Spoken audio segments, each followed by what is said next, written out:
welcome to the 55th BFI press launch for the BFI London Film Festival. The BFI London Film Festival brings films of beauty, creativity, controversy, films that might feel strange and unexpected. It brings films from the great and films from the emerging good.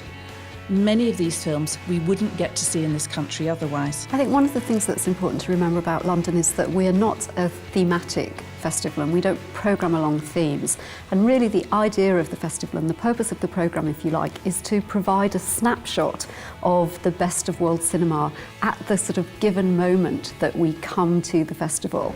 Our opening night gala, Fernando Morella's 360, is a British co-production and a very modern, very international feeling film.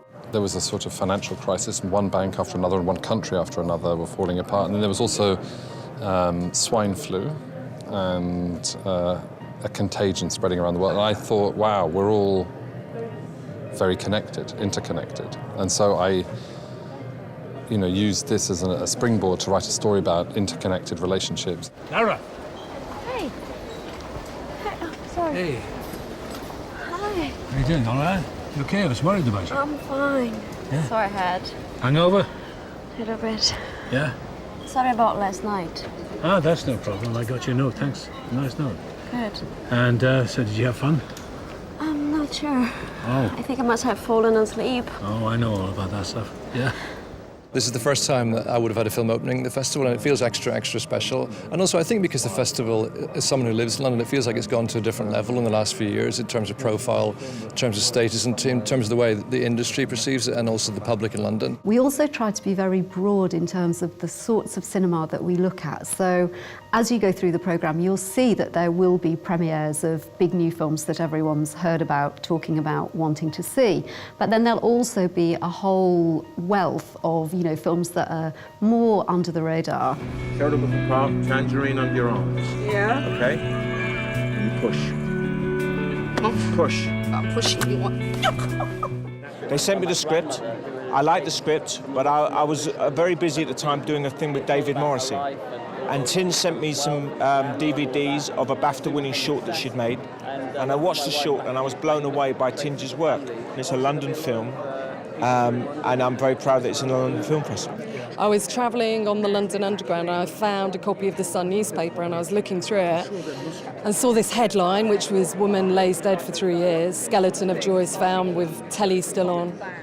There was no photograph of Joyce Vincent. The Sun said she was 40, she was actually 38. And she had laid in her flat dead for 3 years and nobody had noticed and nobody had missed her. And I thought, I can't let that go. So for the last 5 years, I've been piecing her story together. I always wanted to direct. I mean, I've always loved film since being a kid and been involved. And then the idea for the story sort of developed after I saw something on the news about a woman who had abandoned her kids, and I thought that was kind of interesting. And it seemed interesting to me because I'd been a child actor as well, that there was things in there that I kind of knew something about. Our closing night, as you know, is Terence Davies' The Deep Blue Sea, a really exquisite post-war British love story. You said just now that his feelings for you hadn't changed. They haven't. But 0 minus 0 is still 0. How long have you known this? From the beginning. It came about absolutely by accident. Sean O'Connor, one of the producers, said, would I like to do a Terence Rattigan play, because this year is his centenary. And I said, well, I've never done a play before, so I'm not sure. So I read the whole canon. I said, well, look, I couldn't do Browning version because the 1952 version is so wonderful, I couldn't do it. I said, and the Burt Lancaster version of Separate Tables in the late 50s is really good. I said, I'd be conscious of that all the time. I said, well, could I perhaps have a go at Deep Blue Sea? So he said yes. This year, when we've been working on putting together the programme, we've, between us, watched more than 4,000 films of all kinds, all genres, all lengths, an incredibly kind of varied menu, if you like.